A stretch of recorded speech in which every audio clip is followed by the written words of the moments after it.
The read on all of this with Kris Kobach on the phone with us right now, Kansas Secretary of State. Secretary, what do you make of that? I mean, your state had a problem the other way, I guess, big tax cuts, and the argument was that they went too far. And a lot of people then said, well, hey, we're losing our services here. We don't really want to do that. We got to dial it back. Is there a happy medium? You know, I think the bias should always be in favor of greater tax cuts. Kansas did have a very low tax rate for a few years until last year, and then a coalition of Democrats and liberal Republicans pushed through a massive tax increase. But if you look at it, services were not cut at all when we had those low taxes, and the economy was growing, not as fast as some people had hoped, but it was growing. And so I think they didn't leave the low taxes in place long enough, and I'm hopeful that we'll be able to return Kansas to a low tax state. I don't see any scenario where having higher taxes is helpful to any state's economy, period. So you don't think that the governor at the time went too far, and because you're right, there were a number of Republicans as well, and they took it out on some at the polls to say, all right, there's a thing when as far as cutting the fat, but this cut to the bone. You don't agree with that? No, I don't agree with that at all. Okay. Indeed, Kansas has a pretty high sales tax rate, too. We're tied for 9th in the country. And so when you have a high sales tax, you've got to have a relatively low income tax rate in order to keep people in your state. You know, what is going to happen with this? Because a lot of people in the high tax states, as you're aware, Secretary, are very concerned about this tax package. A lot of representatives, for example, Republican representatives, say they still can't vote for it. Peter King, the latest, to say, I'm a guaranteed no vote. If they don't change it, that's the way it's going to be.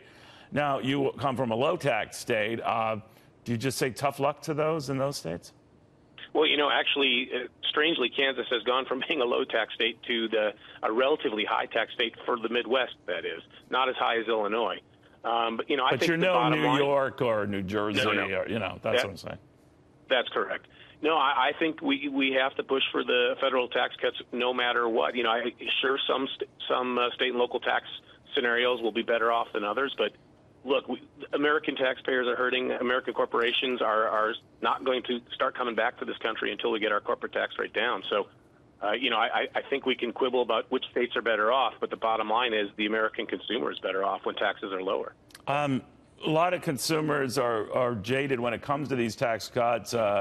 Maybe it's just the reporting on them that they see corporations are getting a permanent tax cut. They themselves are not. There are a lot of reasons for that, but that they're getting the shorter end of the stick.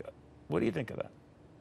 Well, I mean, it's certainly true that one of the proposals makes the corporate tax cuts permanent, whereas the individual tax cuts phase out. I think that, and I think people who are looking at it seriously know that that's a matter of political bargaining for what they, as they're trying to make the numbers work. I don't think there's any doubt that all of the Republicans would like to see the individual tax cuts be permanent as well, including me. Will that happen? Hopefully, because when you have a tax cut that's made and then it's about to expire, there's a lot of pressure on Congress to keep it in place. Otherwise, it's a tax increase. So ideally, it would be a permanent individual tax cut, but if this is what it takes to get it through, then I guess we'll have to, take that little bit of negative with a lot of positive. Yeah, it depends which party's in control and what their priorities are. Kris Kobach, thank you very much.